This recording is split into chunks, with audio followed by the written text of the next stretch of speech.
Hugh, I'll start with you. You had pointed out that PayPal had just usurped Goldman Sachs in market cap, but we'll see if that was just a high watermark. Yeah, obviously there's a lot of red on the stickers today, but I think the long-term trend is hard to deny. And it's kind of remarkable when you think about it. Here's a 12-year-old, here's a company that didn't exist 12 years ago. They started out by creating these little credit card readers for people's phones for micro merchants. And, they're just about as valuable as Goldman Sachs. It's been around 151 years, obviously a stellar reputation, and a stellar set of businesses. And I just think it's remarkable that they've reached that inflection point. So, Wilf, let's talk a little bit about the comeback we've seen in the boring big old banks here lately. Are we to read a lot into this about how they're changing their business models to keep up with the technological transformation, or is it simply a case of, the darlings got a little bit too sweet?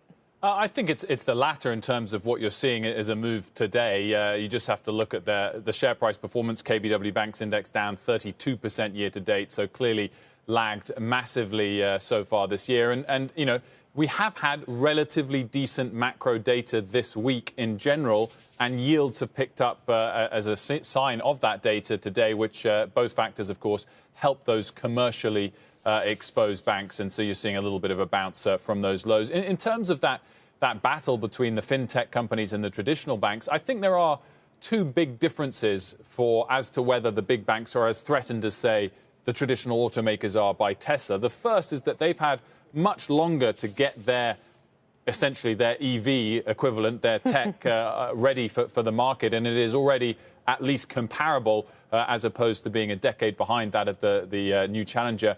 And then separately, there are, 60-70% of the market in the US is taken up by thousands of smaller banks. So you could also make the argument that, in fact, the bigger banks who've now got good tech and the fintech guys will both be taking market share off a long tail of other players, as opposed to it just being a binary bet, right. PayPal versus JP Morgan. Also, Wilf, want to ask you about this headline. Front page of the Wall Street Journal today, they're highlighting this windfall that Wall Street, they say, is reaping in fees. But their point is that investment banking and trading revenues were at an 8-year high in the first half of 2020. That includes the pandemic. What's going on there? Yeah, really interesting story, I agree. And the report behind it, which I was able to look at as well over the last couple of hours, also interesting. Clearly, the starting point of this, investment banks have done well this year, commercial banks haven't. That's already played out a bit in the stock market. Morgan Stanley's up 2% year to date. Wells Fargo's down 54%, which is the best way of highlighting that. And Q1 and Q2, we knew trading revenues were very strong. The question was, will investment banking and IPOs pick up as well? And that now clearly, based on that article, that report, is the case, in which case you could say, gosh, for investment banks, this is not just a questionable year. It's, in fact, a great year for their environment. So why aren't the stocks up even more than they are relative to the commercial banks? And the answer to that is the same answer you'd get to why do investment banks long-term carry a lower earnings multiple for their stock price than commercial banks, and it's that their earnings are more volatile and less predictable. So Q1, Q2 have been great. Q3 shaping up to be pretty great for them as well, but we don't know about Q4 and into next year and the year ahead, and that's why you only ever get short jumps as opposed to lasting changes in the multiple of those investment banks. Interesting. Hugh, let me turn back to you then and ask if kind of the big banks see the Squares and PayPals of the world as a friend or as a foe?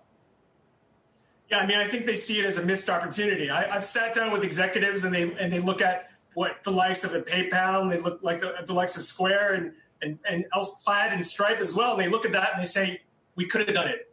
And they feel a bit of regret of that. They feel a bit of FOMO over that. I don't know how much that would have changed the overall texture of their results and their valuation, because, as you know, they still have, they have some excellent high growth businesses. You look at Goldman Sachs for one, and within it is a fast-growing digital bank.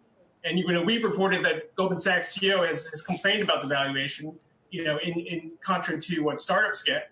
And the fact is, that even if you have a fast-growing business within the context of these huge organizations that are really 4 or 5 different large financial companies, that they still don't really get the valuation that pop that sort of more monoline, more digital native companies get. So they feel FOMO, but at the same time, they're so mature that it remains to be seen what they can really do